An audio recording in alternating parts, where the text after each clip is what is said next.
It started like any other morning. The sun was just peeking over the rooftops, spilling soft golden light across the quiet streets. Birds chirped lazily, and the faint hum of a lawnmower in the distance blended into the calm of the neighborhood. He had lived there for years, quietly tending his garden, fixing things around the house, and waving at neighbors when he passed them on his early morning walks. Life was peaceful, simple, and predictable. He liked it that way. That morning, the mail carrier dropped the usual letters. A couple of bills, a magazine, and then something different. It was an official-looking envelope, the kind that made people pause, the kind that had that crisp feel of authority, the kind that could make a heart skip a beat even before opening it. He picked it up, noting the heavy weight of the paper, the embossed seal at the top, and the large, bold letters on the front. Notice of fine in violation. His stomach sank. He carefully tore open the envelope, trying to ignore the nervous flutter in his chest. Inside, the pages spilled out with formal language, warnings, and numbers that made his eyes widen. At first, he couldn't believe what he was reading. The fine was staggering, $350,000. He read it again. $350,000. $350,000. His mind refused to process it. Was this a mistake? It had to be a mistake. The notice claimed that he had violated land use regulations, that structures on his property did not meet code. And that the authorities had the right to enforce severe penalties. There were threats of liens, court orders, and forced compliance. It was written in a way meant to intimidate, a tone that assumed guilt, a tone that assumed that he would panic and pay without question. He put the papers down and rubbed his eyes. No one could have imagined that a quiet morning in a peaceful neighborhood could turn into something like this. The irony wasn't lost on him. He had always been careful, always followed rules, always paid attention to details. How could this happen? Who had sent this? Why him, and why now? The first instinct was to call someone, anyone, for help. He considered calling a lawyer, but the initial shock made his hands tremble slightly. He decided to read the papers once more, this time more slowly, taking in each word. It was clear the notice was not just a simple mistake. It was very official, very formal, and very threatening. But there was something else in the language, something subtle, a hint of overconfidence on the part of the authority. They were assuming he didn't know his rights, assuming he wouldn't check historical records, assuming he would simply accept the fine. He sat at the kitchen table, staring at the documents, feeling a mix of anger and disbelief. The neighborhood outside was still quiet, still peaceful, as if the world hadn't changed at all. Yet for him, everything had changed. A sense of isolation crept in. Would neighbors whisper about him? Would they think he had done something wrong? Would they judge him before the truth came out? The thought made him tighten his grip on the papers. He decided he needed to calm down before doing anything. He went for a walk, letting the cool morning air clear his mind. The streets were familiar, the houses looked the same, and the neighbors he passed waved casually, unaware of the storm he was about to face. He smiled politely, but inside he was thinking. He needed a plan, a way to understand what was happening. Back at home, he began to organize the papers. There were notices, warnings, forms to fill out, deadlines, and references to local regulations he had never heard of. The language was legalistic, filled with terms that could confuse anyone who wasn't trained in law or property regulations. But he had an advantage. He was methodical, patient, and willing to dig deep. He knew that the surface message, the threat of $350,000, was meant to scare him. That much was obvious. But beneath it, there had to be a mistake or an assumption. They had made without checking the facts. He started by looking at his own property records. The files were neat, organized, and detailed. He had kept copies of deeds, contracts, maps, and past correspondence with local authorities. Each document was a small piece of the larger puzzle, a puzzle that suddenly had high stakes. He carefully compared his records with the information in the notice. At first glance, nothing seemed wrong on his end. His structures were within codes, his land usage had always been legal, and he had permits for modifications made years ago. Something wasn't adding up. Curiosity replaced the initial shock. He began digging into public records, past land agreements, and historical maps. As he did, he realized there were layers to the land ownership that few people in the neighborhood knew about. He had inherited these rights from his family, who had long maintained documentation that the modern development of the neighborhood seemed to ignore. The authorities assumed ownership had shifted, that old rights no longer existed. They were wrong. Hours passed like minutes as he pored over maps, deeds, and handwritten notes from decades ago. He traced the boundaries of the property, compared them with municipal records, and slowly started connecting the dots. Each revelation strengthened his confidence. He realized that the fine was based on assumptions, not facts.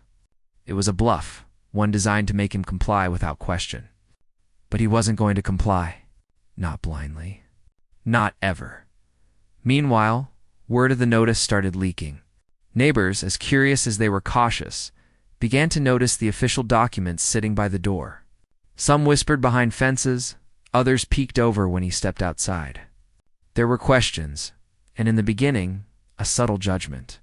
They didn't know the full story, and assumptions spread faster than facts.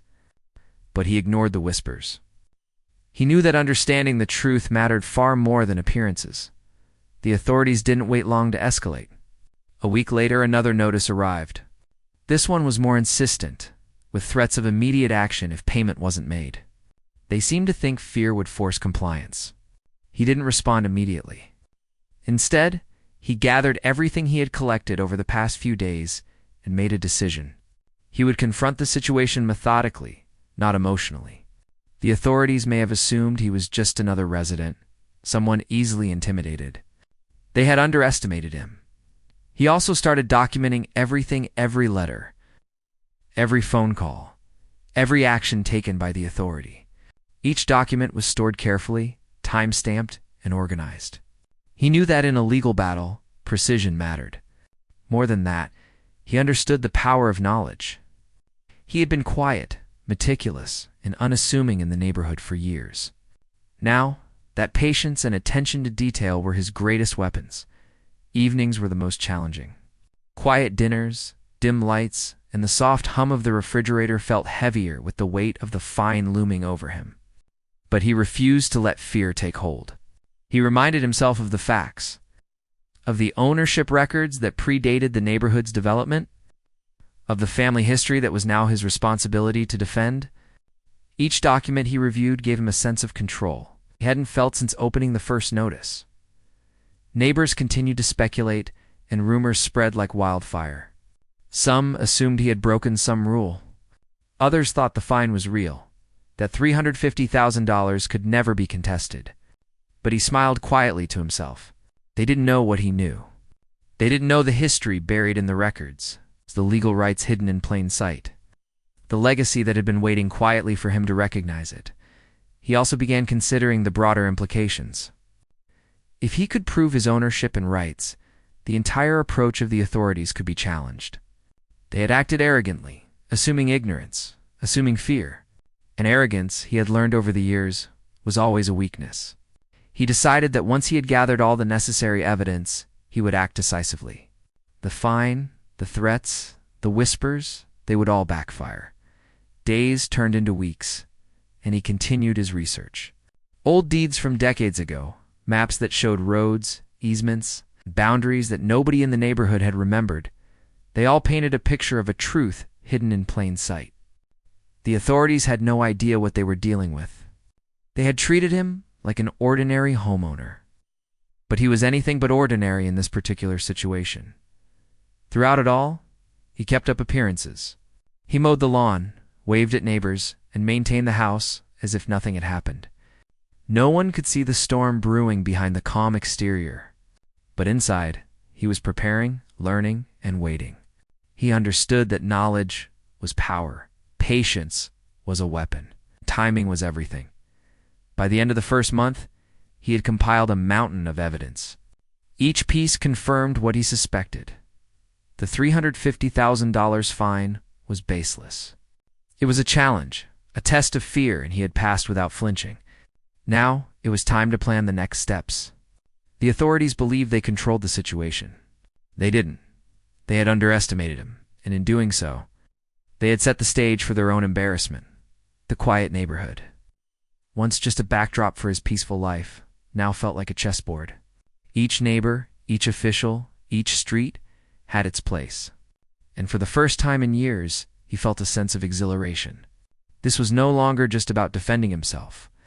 It was about proving a truth that others had ignored, overlooked, or misunderstood. And the best part was, he didn't need to raise his voice, shout, or threaten. All he needed was the truth. As the sun set on the first month of this ordeal, he stood on his porch and looked around. The streets were quiet, the houses bathed in the orange glow of dusk. Nothing looked different, but everything had changed. He knew the path ahead would not be simple. He knew the authorities would continue to push. He knew neighbors would continue to speculate. But he also knew something vital, the power of preparation, knowledge, and patience. And that power, unlike fear, could never be taken away. He went inside, closed the door behind him, and sat down once more at the kitchen table, spreading out the documents. This time he smiled. The notice that had initially filled him with shock and anxiety was now just paper. Empty threats that would soon crumble in the face of facts. The $350,000 fine was not a sentence. It was a challenge. And he intended to meet it with calm, confidence, and undeniable truth.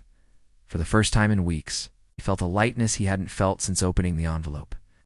This was no longer about panic or fear. This was about control, about showing that careful attention, patience, and knowledge were far more powerful than threats, rumors, and assumptions. And as the night settled in, he allowed himself to imagine the moment when the authorities would realize their mistake. The thought brought a quiet sense of satisfaction, a sense that justice, even if delayed, would arrive. The days after the first notice were tense but calm on the surface. To the outside world, he moved as if nothing had changed. He watered his plants, checked the mailbox, and kept up the routines that had made his life predictable and quiet. The sun rose and set. Neighbors waved as they passed, and the world went on as usual. Yet beneath the surface, everything was different. He could feel it. The authorities, impatient with the silence, started to apply more pressure. A few weeks after the first notice, another letter arrived. Thicker this time, full of legal jargon, deadlines, and veiled threats. It demanded immediate action, insisted that fines could escalate, and suggested that failure to comply could result in liens on the property. The tone was designed to scare anyone, to push them into quick decisions without thought. But he had learned to read between the lines. Fear was the weapon they were using, and he had long since decided it would not work on him. He read the notice carefully, line by line, taking notes as he went. Each word, each number, each date had significance. He wasn't just reading for fear or curiosity. He was reading for strategy. He needed to understand what they assumed about him, what they thought he didn't know, and what mistakes they might have made. Already he could see gaps, areas where they had assumed authority or ownership that didn't exist. Their confidence was growing, but so was his. Neighbors began to notice a subtle change. Some were curious, others were cautious. A few dropped by under the guise of casual conversation, asking if everything was okay. He answered politely, smiled, and gave vague replies. No one suspected that he was quietly building a case that would turn the situation on its head. He had learned long ago that appearances mattered. Calmness in the face of chaos was often more powerful than shouting or panicking. During this time, he started keeping detailed records of every interaction. Phone calls, letters, even conversations with neighbors became part of a growing archive. Each detail might be small, insignificant to others, but to him, it was a piece of the puzzle. He understood that when the authorities assumed he was ignorant or intimidated, they had made a critical error. Knowledge, preparation, and patience were now his allies. He also began to revisit the history of the neighborhood. Walking through the streets, he noticed things he had never paid attention to before: the layout of roads, the placement of easements and signs that hinted at older property boundaries. He started digging through public archives, visiting local offices, and requesting historical documents. What he found amazed him. There were deeds, contracts, and maps dating back decades, long before the modern development of the neighborhood. They showed ownership lines that no one in the neighborhood seemed to remember, including some that directly affected his property. As he studied these records, he realized that the authorities had relied on assumptions rather than facts. They believed ownership had shifted or expired. In reality, those rights had remained intact. Every step they took, every letter they sent, had been based on incomplete information. Their confidence was their weakness, and he could feel the balance of power slowly tipping. Meanwhile, whispers began circulating among the neighbors. They didn't know the full story, but they noticed the official letters, the occasional visit from an inspector, and the quiet but noticeable tension around his home. Some neighbors worried about the possibility of legal trouble nearby, while others speculated about what he might have done wrong. None of them knew that the quiet man they had always seen as ordinary was quietly preparing to prove a truth that would shock them all. The authorities themselves began to increase their presence. Inspectors showed up unannounced, citing deadlines and regulations. They assumed he would be startled, flustered, or at the very least hurried. But he met each visit with calmness. He answered questions politely, asked for documentation, and kept detailed notes of everything said. Each time they assumed pressure would work, it did not. Instead, it allowed him to learn more about their methods, their assumptions, and their overconfidence. He also began speaking with experts quietly, people who understood property law, historical land rights, and municipal procedures. Not for confrontation, but for clarity. Each conversation revealed new angles, subtle legal details, and nuances that the authorities had overlooked. With every detail he learned, his confidence grew. The fine, though initially terrifying, was no longer a threat. It was a challenge, a test of patience and intelligence, and he had all the tools he needed to succeed. Even as he built his knowledge, he remained careful in his interactions. Neighbors occasionally tried to gossip, but he never gave them ammunition. He kept his composure, never hinting at the depths of his understanding or the strength of his position. Appearances were deceptive, and he knew that the calm exterior would work in his favor when the time came to reveal the truth. One afternoon, a neighbor stopped by under the pretense of borrowing a tool. She asked about the letters, expressing sympathy and a hint of worry. He smiled, assured her everything was fine, and steered the conversation away. Inside, he knew that sympathy was based on assumptions of helplessness. They believed he might be overwhelmed, intimidated, and unsure. They did not know that each letter, each visit, each threat was being transformed into a foundation for his victory at night.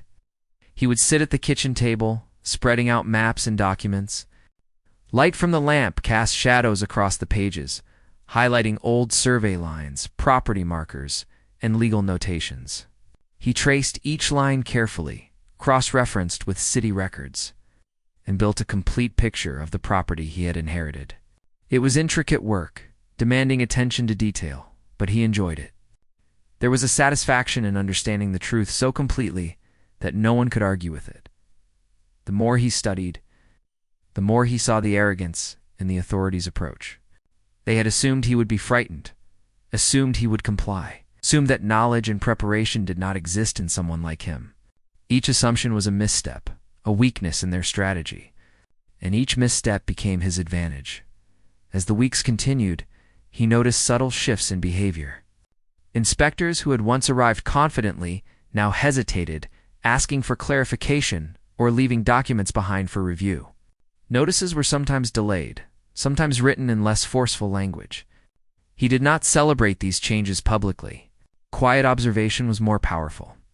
The authorities were beginning to realize that he was not reacting as expected, but they did not yet understand why. During this period, he also reflected on his own role. He understood the responsibility that came with knowledge and power.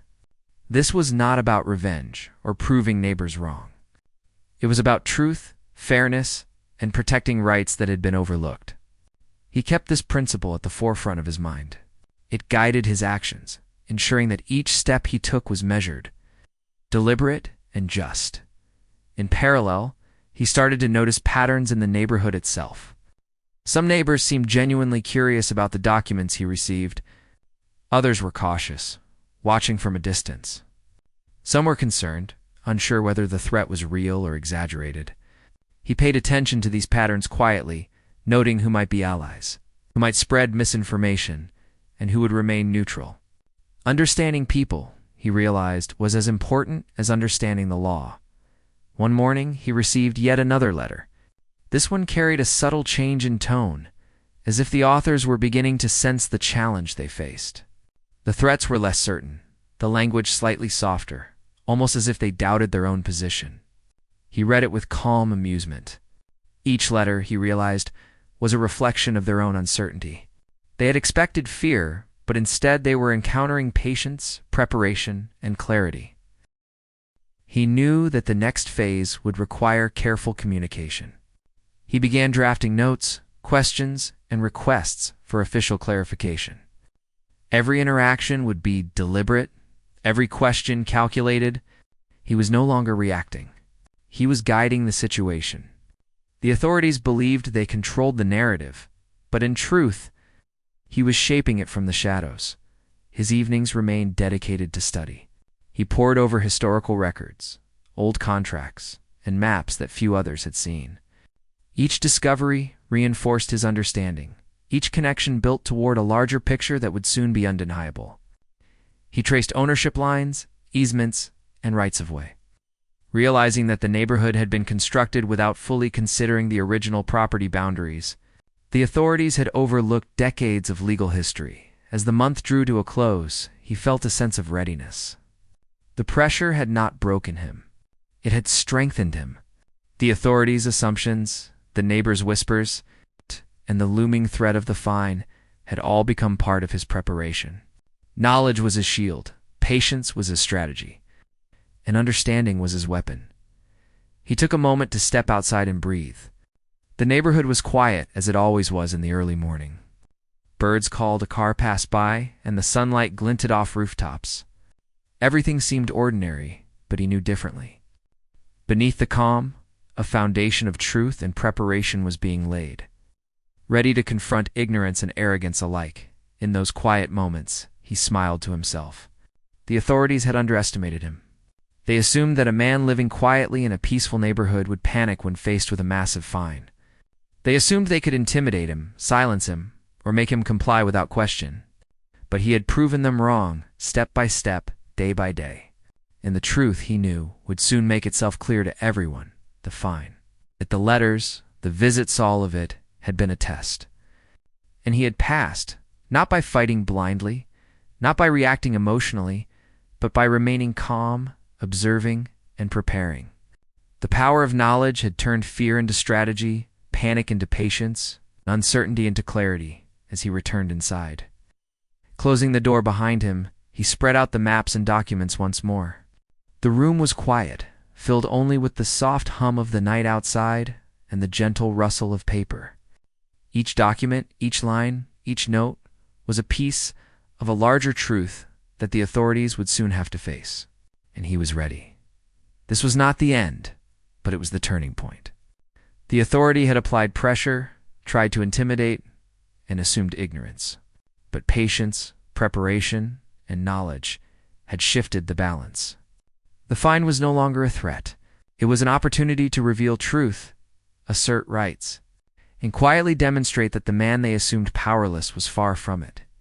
He had spent weeks quietly gathering information, studying old maps, deeds, and property records that few people ever took the time to examine. Every line on a map, every signature on an old document, every notation in a municipal record was starting to make sense. It was like piecing together a puzzle that had been hidden for decades, a puzzle the authorities had never bothered to solve. He finally began to see the full picture, and it was bigger than he had imagined. The neighborhood, which seemed so ordinary and familiar, was built on land that had a history most residents had forgotten.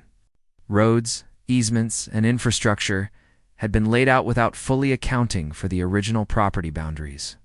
When the developers built houses, they assumed certain rights had expired, certain ownerships had been transferred, and that no one would challenge the assumptions. They were wrong. He discovered that his family had retained ownership rights over key portions of the land. including access roads and some of the infrastructure that the neighborhood relied on every day. These rights had never been contested, never expired, and were documented in legal records going back decades. The authorities, in issuing the $350,000 fine, had acted without fully checking the facts. They assumed ignorance, they assumed fear, and in doing so, they had exposed their own mistakes. For the first time, he allowed himself to feel a quiet sense of satisfaction. Not arrogance, not revenge, just the calm satisfaction that comes from understanding the truth completely. He could feel the balance shifting. The fine, which had seemed impossible at first, was now nothing more than a bluff waiting to be exposed. He began organizing the information he had collected. Maps were spread across the table, marked with lines showing historical boundaries and current property layouts. Deeds and contracts were stacked neatly in order, and notes from municipal offices were carefully filed. Every piece of evidence supported the same conclusion: the fine was baseless. The authorities' claims were incorrect, and his ownership rights were solid. With each document, his confidence grew. He realized that the power the authorities believed they held was an illusion. They had relied on assumptions rather than facts. They had acted arrogantly, assuming that any ordinary homeowner would panic and pay. But he was not ordinary in this situation. He was prepared, informed, and patient. And patience, he knew, was a weapon far more powerful than fear as he studied the records. He noticed subtle patterns in the neighborhood itself. Some streets had been laid out without proper easements. Others had infrastructure that technically ran through land he owned. None of this was malicious. It was simply the result of assumptions made decades ago. But assumptions, he realized, were fragile. They could crumble under the weight of truth. Curiosity began to grow among the neighbors as well. Some had noticed his quiet determination, his methodical approach to the letters and visits from authorities. Others whispered, speculated, or tried to guess what was happening. He never confirmed anything, never hinted at the full extent of his knowledge. He understood that perception mattered. To them, he appeared calm, almost unaffected. But inside, he was preparing a revelation that would change everything. The authorities, sensing that he was not responding as expected, began to grow impatient. They sent letters, requested meetings, and even hinted at legal action if he did not comply immediately. Each attempt only reinforced his understanding of their assumptions. They still believed he would be intimidated. They still believed he would act out of fear, and each time he quietly documented everything. Building a complete record of their actions and missteps, he also began consulting experts. Not to challenge anyone aggressively, but to confirm the accuracy of the historical records and legal interpretations. Every conversation provided clarity. Each expert he spoke with confirmed what he had suspected. The neighborhood had been developed with incomplete information, and his family's rights were still valid. The documents he had gathered were more than sufficient to challenge any claims made against him. Late one evening, he spread the maps and documents across the kitchen table once more. The lines traced decades of property history, the signatures proved ownership, the notations confirmed easements and rights of way. He could almost see the neighborhood as it had been decades ago, a network of land, roads, and rights, carefully documented but now forgotten by most. He leaned back in his chair and allowed himself a moment of reflection. The authorities had thought this was a simple case of intimidation. They had no idea how deeply prepared he was. Over the next few days, he decided to quietly test the authorities' knowledge. He asked for clarifications, submitted requests for official documentation, and pointed out inconsistencies in their own records. Each interaction revealed more gaps in their understanding, more assumptions that had been made without proper verification. He was careful, precise, and polite, never raising his voice or showing anger. Calmness, he had learned, could be more unsettling than confrontation. Neighbors continued to watch from a distance. Some expressed concern, others curiosity, but none knew the full story. Occasionally, someone would drop by to ask if he needed help, assuming he was overwhelmed. He smiled, thanked them, and assured them everything was fine. He did not want anyone to know how close he was to fully understanding the situation. The moment of revelation would be far more powerful if it came suddenly. All at once, he also began to consider the broader implications. If he could establish the validity of his ownership rights, the entire approach of the authorities could be challenged. They had assumed control, acted with confidence, and issued threats based on incomplete information. The realization was exhilarating. The fine, the letters, the inspections, they were all part of a narrative he could now quietly rewrite. During this period, he also revisited older family documents, letters, and records passed down through generations. Some were handwritten, others typewritten, and each carried its own story. These documents, carefully preserved by his family, held key details about the land, its ownership, and the rights that had been maintained over decades. He had never realized their full importance until now. Each one added a layer of proof that could not be ignored. As he pieced everything together, he started drafting a mental plan. He would not act rashly. He would not confront the authorities in anger or frustration. Instead, he would present the evidence calmly, clearly, and indisputably. He understood that truth was his strongest weapon, and preparation was its most effective delivery. One afternoon, he received yet another letter from the authorities. This time the tone was different. There was an underlying hesitation, a subtle shift that he could sense even through the formal language. It was as if they were beginning to doubt the certainty of their own position. He read it carefully, noting every word, every date, every implied threat. And quietly he smiled. Their confidence was starting to crack. The following week, an inspector visited in person. He arrived confidently, expecting to intimidate, to show authority, and to pressure him into immediate compliance. Instead, he was met with calmness, clarity, and careful questioning. Every claim the inspector made was met with polite, deliberate questions that exposed gaps in their own records.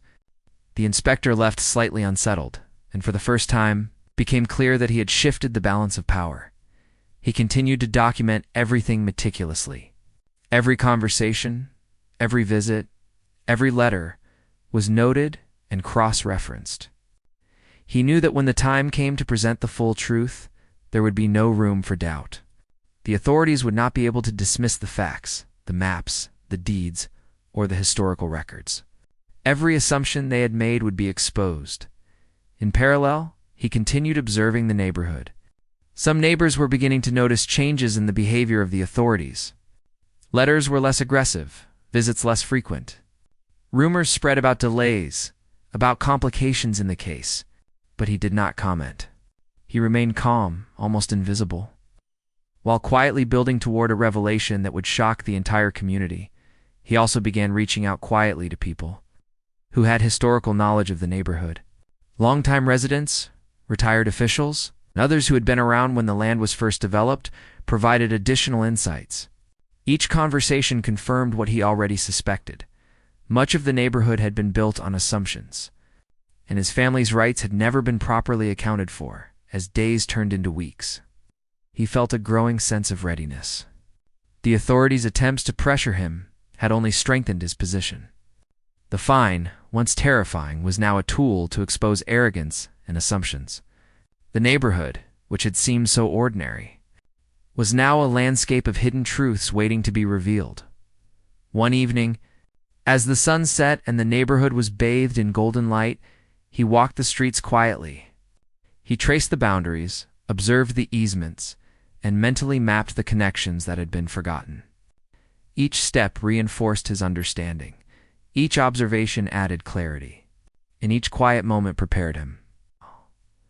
For the confrontation that would eventually come, he returned home and spread the documents across the table one more time. Maps, deeds, letters, and notes filled every surface. The room was quiet, except for the soft hum of the night outside. He leaned back and took a deep breath. The authorities had assumed he was vulnerable. Neighbors had assumed he was worried, and the fine had assumed power over him. All of it was about to change. He knew that the hidden truth of the land would soon emerge, that the assumptions of the authorities would be exposed, and that the balance of power would shift decisively. But he also understood that patience was essential. The moment of revelation had to be timed perfectly. Too soon, and it could be dismissed. Too late, and opportunities could be lost. He had learned that timing, like preparation, was everything. As he closed the night, he felt a quiet determination. The hidden history, the forgotten ownership rights, and the assumptions of the authorities were all pieces of a story that would soon be told. And when it would be undeniable. Calm, patient, and prepared, he was ready for the next phase. The tables, he knew, were about to turn. The day of the meeting finally arrived. It was scheduled in a small office at the municipal building, a place he had visited before, but this time the stakes were far higher.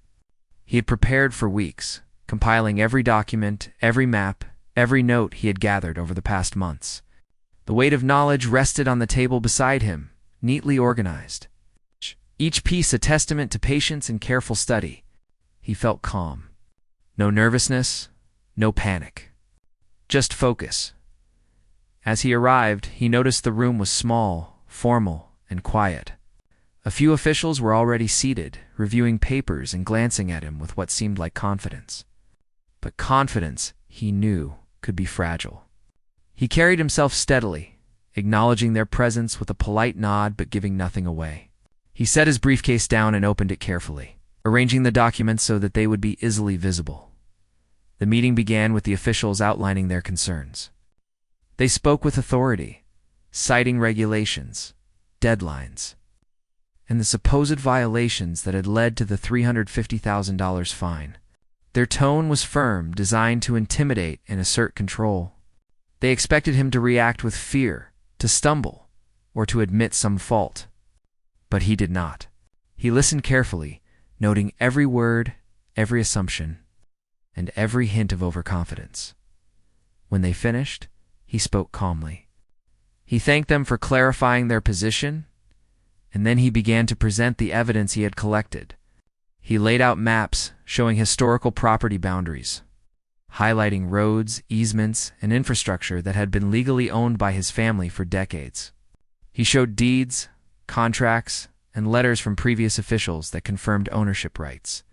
Each document was placed in order, clear, and indisputable. As he explained, he noticed subtle changes in their expressions. Confidence wavered, pencils paused mid-note, eyebrows lifted, and a quiet tension filled the room. He did not raise his voice. He did not argue aggressively. He simply presented facts, letting the evidence speak for itself. The calm clarity of his presentation made their previous assertions seem shaky. One of the officials attempted to interrupt, suggesting that the documents might be outdated or irrelevant. He responded politely, pointing to dates, signatures, and cross-references that confirmed validity. Each interruption only gave him the opportunity to further clarify and reinforce the truth. By the time he finished presenting the first set of maps and deeds, the room had grown noticeably quieter. He continued systematically, showing how the neighborhood had been developed on assumptions rather than verified ownership.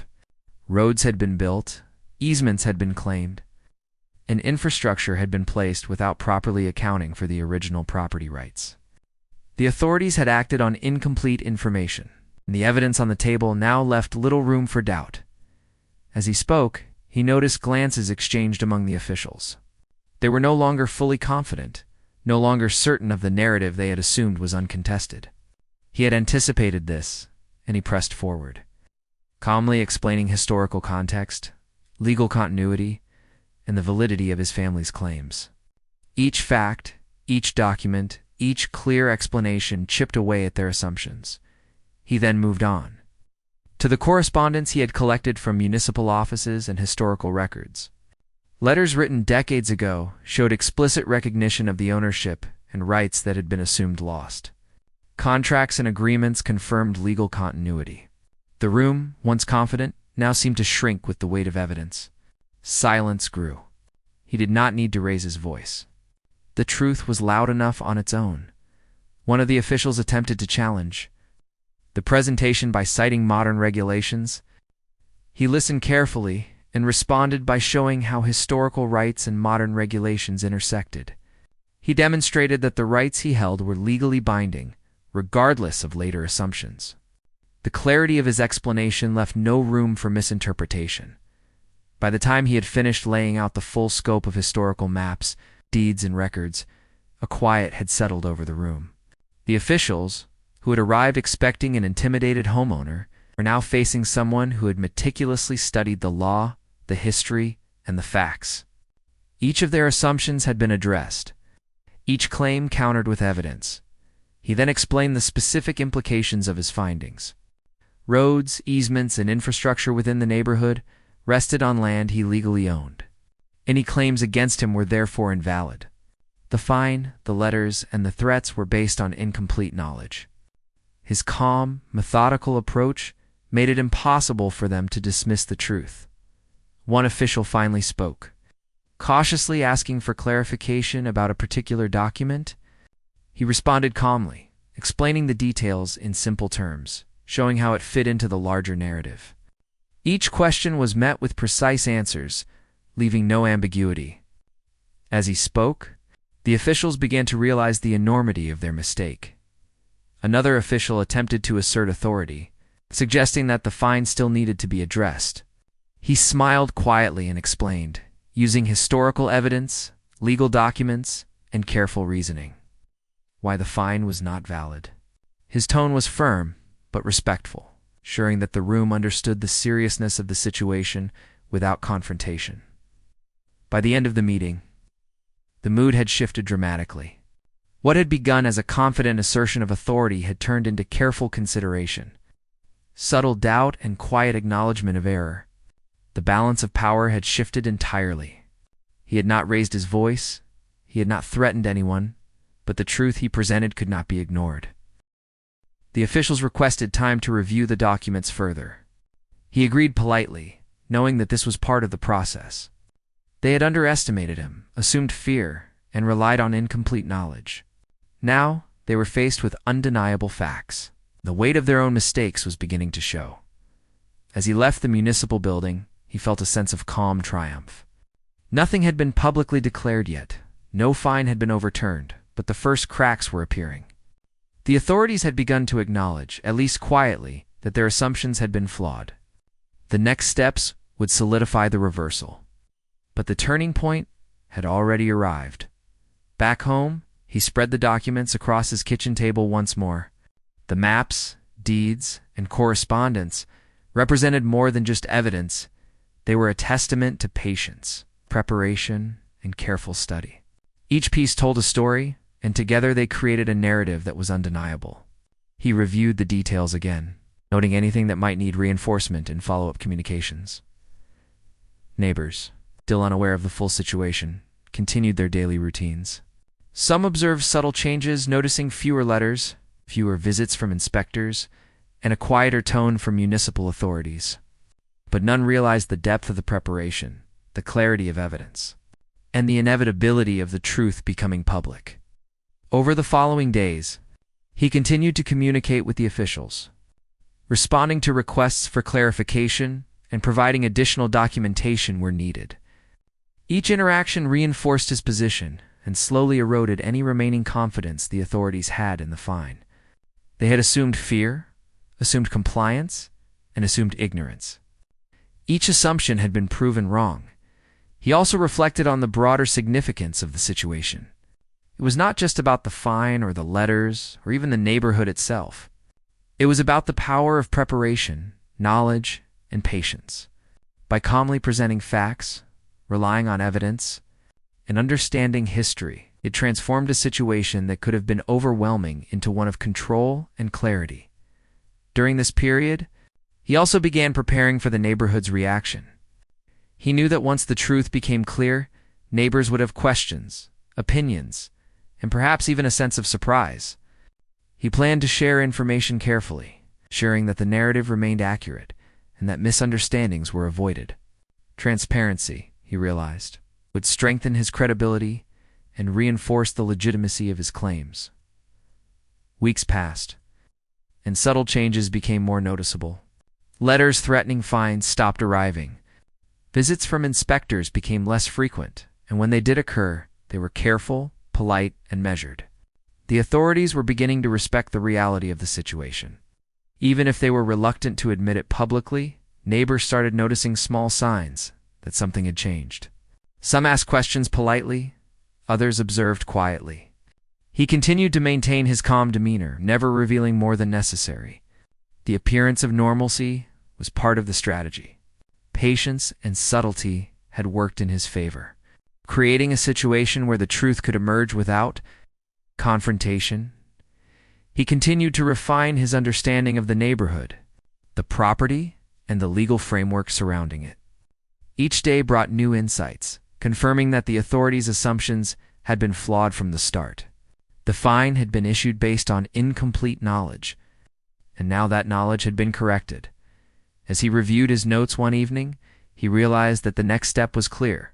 The evidence had been presented, the authorities were quietly acknowledging their mistakes, and the balance of power had shifted. All that remained was the formal confirmation that the fine was invalid, that the hidden truth of ownership had been recognized. He felt a quiet satisfaction. Not revenge, not celebration, but the calm confidence that comes from knowing the truth is on your side. He had not rushed, had not reacted emotionally, and had relied on facts, preparation, and patience. The $350,000 fine, once terrifying, was now a symbol of overconfidence and error. In the quiet of his home, surrounded by documents, maps, and records, he reflected on the journey. From the shock of the first notice to the meticulous preparation to the presentation of evidence, each step had been deliberate, each action measured. The authorities had assumed power, but patience, knowledge, and careful study had overturned that assumption. As he looked out the window at the neighborhood streets bathed in evening light, he felt a sense of calm triumph. The next phase would confirm the victory officially, but the turning point had already passed. The tables had been turned, the narrative had shifted, and the quiet homeowner, once underestimated, was now in control.